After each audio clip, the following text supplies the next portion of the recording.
everyone, welcome back to my channel. Let's start off with the copyright disclaimer and also everything that you're going to see today and hear today is in the public domain.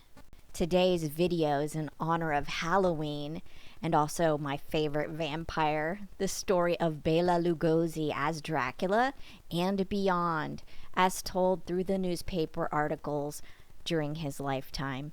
Of course, Bela Lugosi is best known for his role as Count Dracula from Bram Stoker's novel, but Bayla, he paid his dues on the stage and in Hollywood for many years before he was cast in this classic role.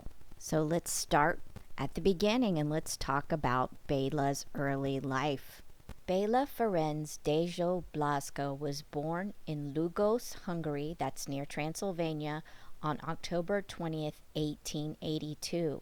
His father wanted Bayla to learn a conventional trade, but Bayla liked acting, so he left the house to follow his dreams around age 12.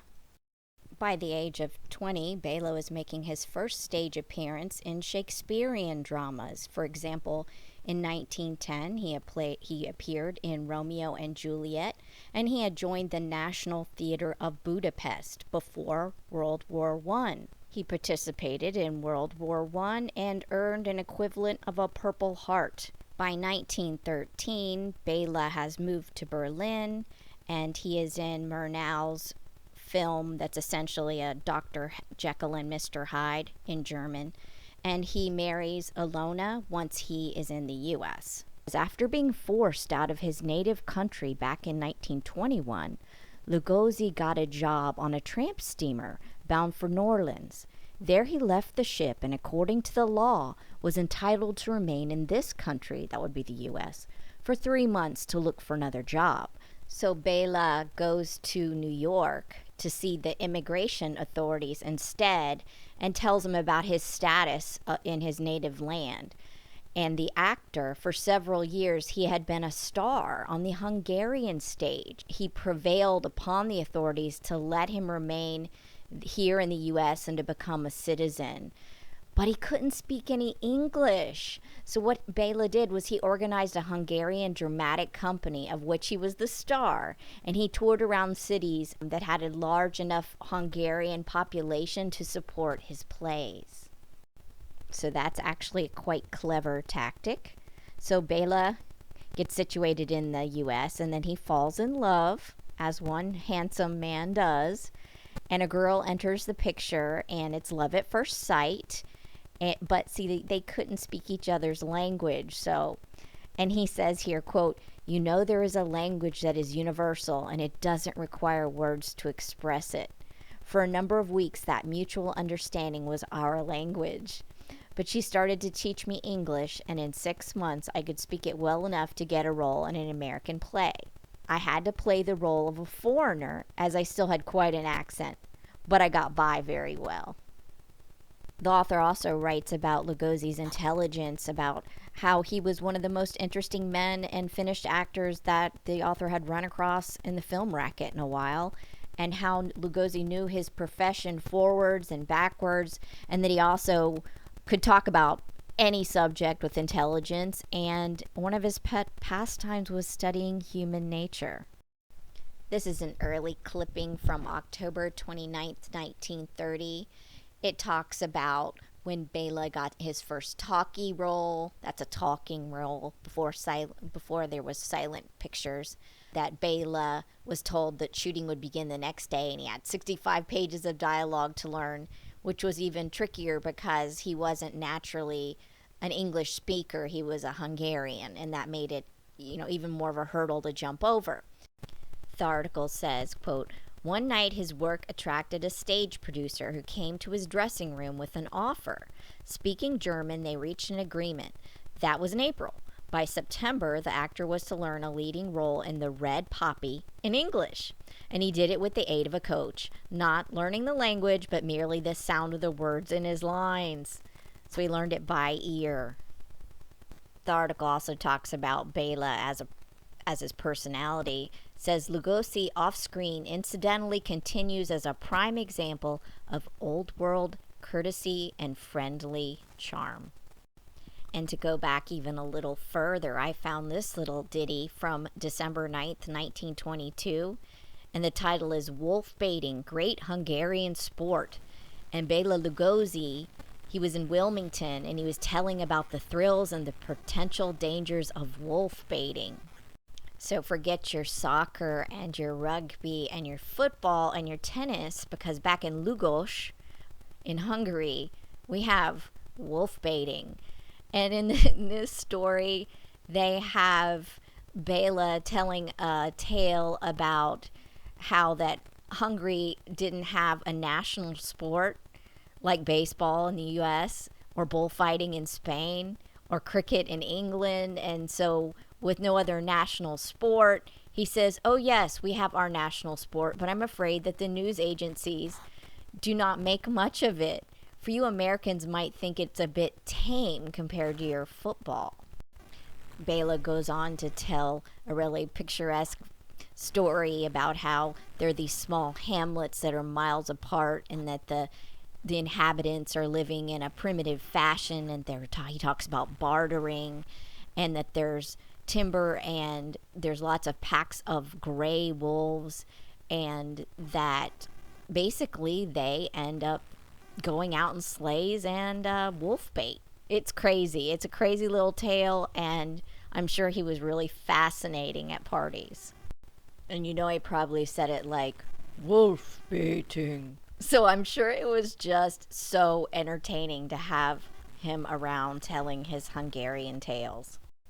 I'll leave it to the movie buffs among you to give the breakdown of all the different plots and plays and movies he was in, but he was in one in 1923 called The Silent Command. He was not the leading man, but here is an ad for it. This was December 1923, and note the picture says wrecked by a woman's wiles, and has a boat sinking or looking like it's in a really bad storm. These ads are a hoot and a holler. And here's a review of The Silent Command from the same time period, December 28th, 1923. And it does list Bela Lugosi as one of the members of the cast. Here's another ad for The Silent Command. This one's from Knoxville, October 3rd, 1923. So you can see another version of the ads for The Silent Command. So who liked The Silent Command? Well, let me tell you, in this review, the generals of the Army and the Navy thought it was a good picture. John J. Pershing, general, said, I've seen The Silent Command, and I consider it an effective, intensely interesting, inspiring picture that should stir the patriotism of every true American. Sorry, I got these plays out of order. This play is from December of 1922, and it's called The Red Poppy. In this article for The Red Poppy, they're talking about how Bayla was sometimes referred to as the Jack Barrymore of the Hungarian stage, and that he was making his first appearance in the city in the leading male role in The Red Poppy, and this was also his first part in the English language. The article also says that Bayla appeared with Bernhardt in several of her successes in Paris. And I didn't know that before I started reading these articles. I'm interested to know which plays he was in with Bernhardt. Here's another 1922 review of The Red Poppy, and the author notes that Bela Lugosi, in time a probable better Valentino of the screen, together with Estelle Winwood and Betty Ross Clark, portrayed their parts with a realism which could not help bring out involuntary drawn breaths of sheer amazement. Here's another December 1922 review, and it shows a picture of his co-star, Miss Winwood. In this article of January 1st, 1925, you can see where Hollywood starts getting involved because The Red Poppy's getting a little bit of attention, and so they're going to make hay out of it. This fevered little article is about Bayla and his wife, and also gets into his co-star and talks about how He had wild wooing tactics of a temperamental Adonis. This gossipy little article talks about Mrs. Lugosi, who is known on the stage as the beautiful Iona von Montauk, and that she was asserting that he was pulling all kinds of shenanigans to get her attention, kidnapping their dog and overworking the telephone with sobs and pleas of reconciliation when they weren't getting along, and pretending to be a newspaper reporter or something of the like, and on another case using a bogus set of whiskers. It's kind of insane. The lady on the left here is Mrs. Winwood. That would be Bella's co-star. And you also see a picture here of Mrs. Lugosi and Bayla in their hit, The Girl from the Black Forest. Here you see the alleged x-ray of Estelle Winwood's ribs, showing 2 fractures that she allegedly sustained while appearing in The Red Poppy with Lugosi. Note that the 2 fractures will be later turned into 3 fractures as the story is recounted. And here's the rib story. It allegedly occurred while she was starring in The Red Poppy with Bayla, and that Bayla was supposed to grab his co-star Estelle and just playfully throttle her, but he was such a realist and so temperamental that he was just a little too rough on the little delicate Miss Winwood, and pop went 2 of her ribs, but no hard feelings. This gossipy little article continues talking about the love story and the love obsession between Bayla and his wife. And I'll leave it up a little bit so you can read a little part of this.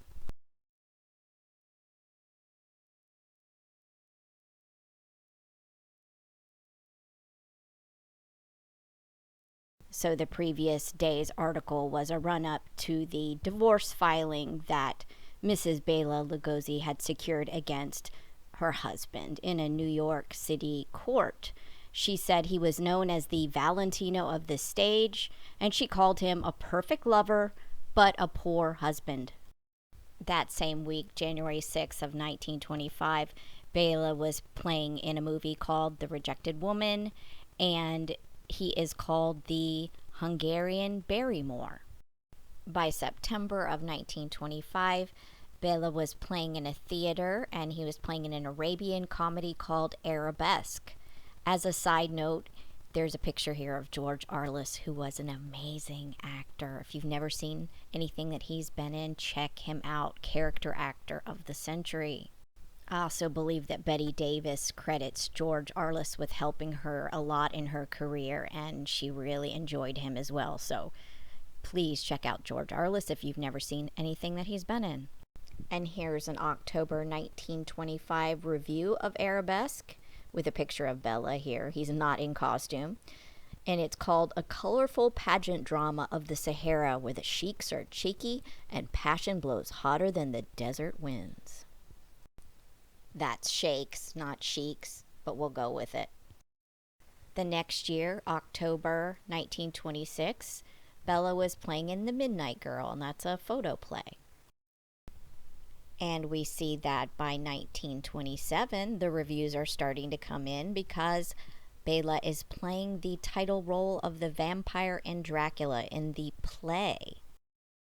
So it says that on October 5th, 1927, the play of Dracula was played at the Fulton Theater, and you see here, Bela Lugosi is in the title role of Count Dracula. Just to put things into perspective, Bayla was 44 years old at this time.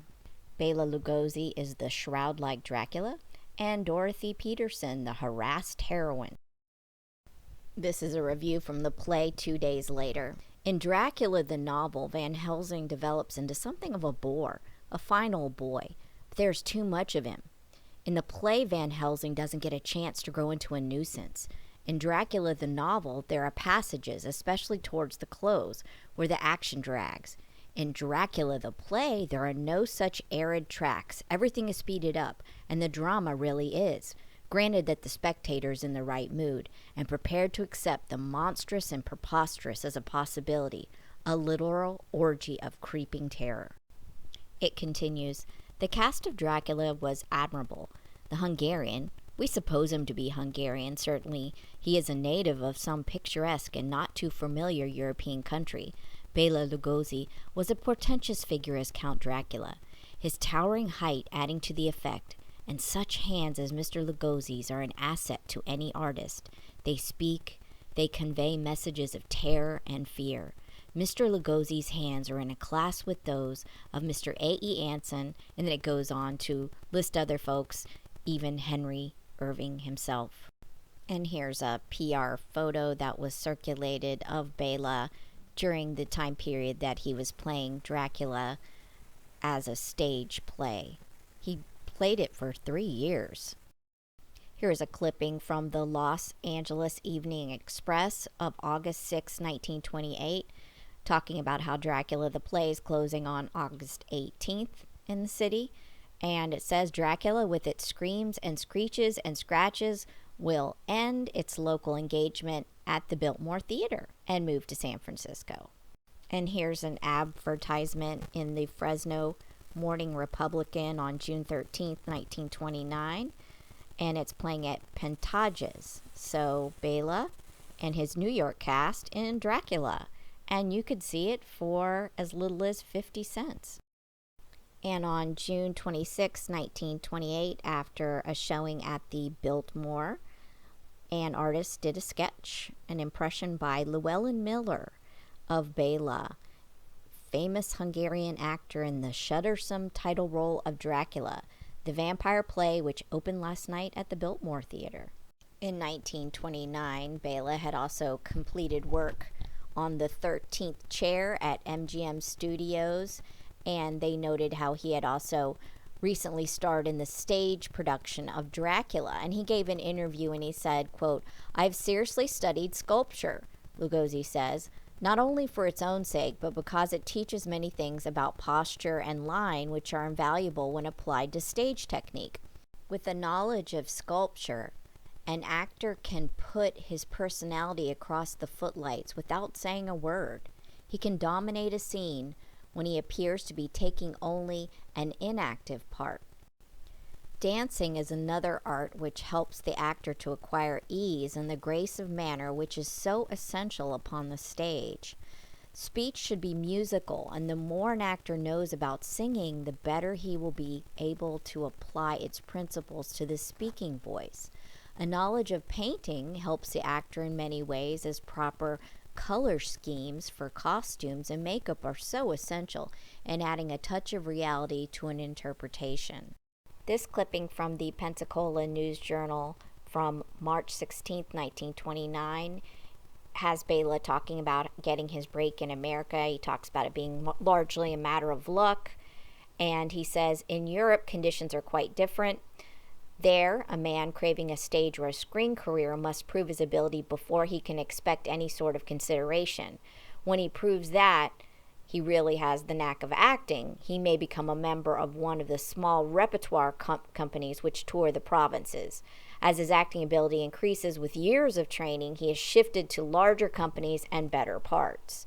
But in this country, training isn't considered, it's just luck." Here's an interview from the San Francisco Examiner of July 28, 1929. Bela Lugosi's reflection in the mirror was taking on a Mephistophelian cunning. With deft touches of grease, chalk, and paint, he was fast evoking the likeness of Dracula.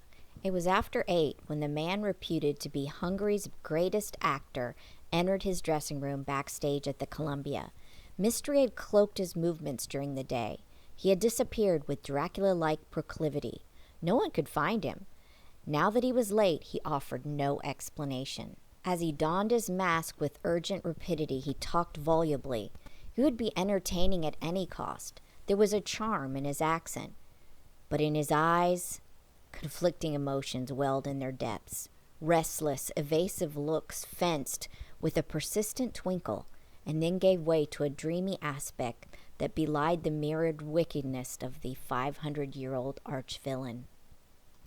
Our speculative musings were unceremoniously interrupted by an unexpected knock at the door.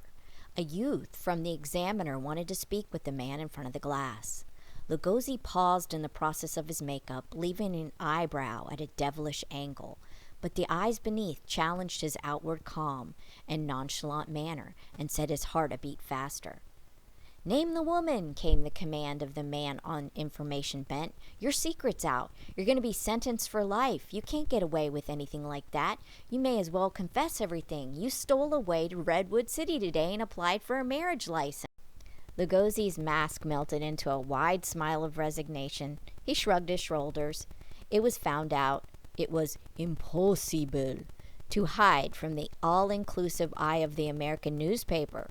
He apologized and drew the curtain to seek refuge in the satanic garb of Count Dracula. "Is she a blonde or a brunette, the bride-to-be?" we queried. "Ooh," came the lilted response. "I do not know." "You do not know," was our surprised retort.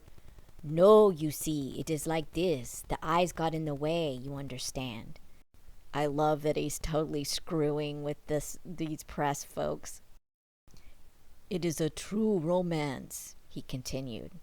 So he goes on, "Love is a divine thing, sacred.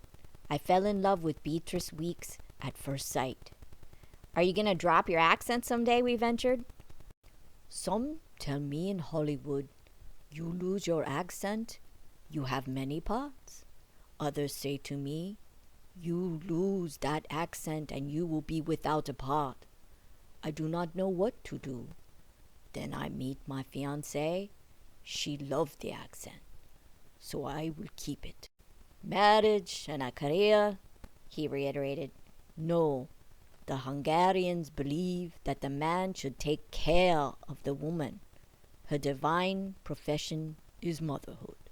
I really enjoyed this interview, by the way, and thank you for indulging me LARPing in Bayla's voice. On July 27th, 1929, Bela Lugosi was wedded to Mrs. Charles Peter Weeks. Bayla's marriage to Mrs. Weeks lasted a whopping 4 days. In May of that year, Bayla was cast in a role in the movie called The Man. They also make a note that he's one of the latest recruits from the legitimate stage into talking pictures. Not all actors were able to make the transition. Their voices were found to be substandard. This clipping also mentions, this is from July 14th of 1929, that when they went to fit Bayla for the movie The 13th Chair, they had imported a piece of Indian linen to make into a vest, but that Bayla was so, I guess, big-chested, barrel-chested and big, that there wasn't enough linen to go around, and so instead they made him a coat and a pair of pants, and that he won't have any vest for his appearance in The 13th Chair. Here's an article from the Los Angeles Times, July 29th, 1928, talking about Bayla's transition from his native Hungarian into English and learning things essentially by ear. And they say that Lugosi sees the talking pictures as fruitful for stage talent and doomed for a large percentage of present movie stars. He was a leading man in pictures with pioneering Hungarian companies, but instinctively aimed at the stage when he landed in America. So accent and all, Bayla did have something going for him when it transitioned to the talking pictures, whereas some of the other actors who never had to work on their voice just mimed all the time and over-exaggerated. He was a trained stage actor, so he transitioned better into talkies than some of the other actors and actresses. This clipping is from September 25th, 1930, and it mentions how for 2 minutes of work in a picture, Bayla netted $1,000, which was good money in that time. Warner Brothers could see no one but Lugosi as an East Indian magician in 50 million Frenchmen. But to get him, they had to guarantee him a week's salary that was $2,000. And then when the picture was made, he had only worked a total of 2 minutes. But like an attorney friend of mine once said, it doesn't matter that it only took you 5 minutes to do an important task. It actually takes the training of how many years of law school and how long it took you to pass the bar and all your previous training before you got to law school in order to do that task in 5 minutes. So honestly, I don't mind that he only had to work for 2 minutes. So 1930 was Bayla's year. Turns out Universal Studios was looking to cast the title role of Count Dracula in their movie. And it turns out Bayla had been playing that role for 3 years on the stage. I don't believe he was actually a shoo-in. He was a favored candidate, but he had to work to get this role. And I can't imagine a more perfect actor for this role. This is a clipping from September 18th, 1930, the Logansport Pharos Tribune. It basically mentions that William Courtenay was also being tested and was trying out for the role in front of director Todd Browning, but that Lugosi was the favorite candidate. I do believe that Bayla was shocked that he wasn't just the automatic shoo-in for this role, and he had to lobby quite hard for it. So by October 4th, 1930, Universal Studios announced that they had chosen their lead for their film version of Dracula, and they said that Dracula was acknowledged as the most distinctive mystery drama of the past decade, and that Todd Browning would be directing it. Would you like to know how much Bayla made for this movie? $3,500, less than his co-star. Bring forth the publicity stills. Isn't this wonderful? And by February 13th, 1931, the movie's getting full court press, accompanied by amazing publicity stills. This newspaper clipping is from February 15th, 1931, and you see Dracula is on the right. On February 12th, 1931, Dracula began showing at the Roxy. And here's the advertisement from that. And then as it rolled out throughout the land, this is from February 22nd, 1931, advertising for a February 28th showing. Here's a February 22nd article with the publicity still with Bayla and Helen Chandler. So here's a review from the Greenwood Commonwealth of March 4th, 1931. The article, Dracula's Strange Drama of Undead. An ancient superstition which claims that undead persons, hovering strangely between life and death, leave their graves on a certain night of each year, forms the basis of Dracula, the hair-raising universal drama which comes to the Paramount Theater on Thursday and Friday. Side note, it wasn't just one night or a particular night of the year in the Dracula novel. But that's just a side note. This old belief still persists in certain parts of Europe, and as the fateful night approaches, abject terror seizes the peasants of the district, who cease all activities at sundown and securely bolt all doors and windows. Wolves howl in the hills, and it is claimed that these animals are in reality human vampires who are able to change themselves at will into either wolves or bats, and thus gain access to places where a human being could not penetrate. Another side note, kind of like a familiar. Count Dracula is the strange vampire of this startling story, and a trail of terror and death results from his horrible influence. The picture, it is said, has been produced with such sincerity and such artistry that the spectator is apt to forget for the moment that the story is what might be described as a glorified fairy tale, and to be completely carried away by the strange atmosphere of the play. Here's an advertisement from March 7th, 1931, when Dracula was playing at the Arcadia. You can see here the variety of the advertisements, sometimes using publicity stills and other times using publicity stills aided by artists' renderings. In this article from October 29, 1930, Bayla talked about how he hoped when the talking movie, the Dracula movie, was completed, he hoped to escape the shackles of the role and to do other characterizations, and that he would never again play Dracula on the stage, he said. And if the wide distribution of the film didn't make such a venture unprofitable, he would refuse because of the nervous strain the gruesome character placed upon him. The article mentions how he'd given some 900 performances of the vampire role, each requiring intense mental concentration and a complete assumption of the morbid spirit of the terror in order to give his portrayal maximum effect. Attempts to make his performance purely mechanical, he says, always failed because audiences refused to react to them. So he couldn't do a half-arsed job. So this is the end of part 1 of the story of Bela Lugosi as Dracula and Beyond, as told through newspaper articles.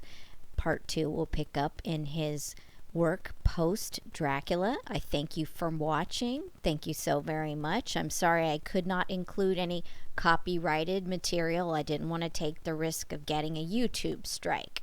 So thank you for watching. Please like and subscribe and stay tuned for part 2. Thanks.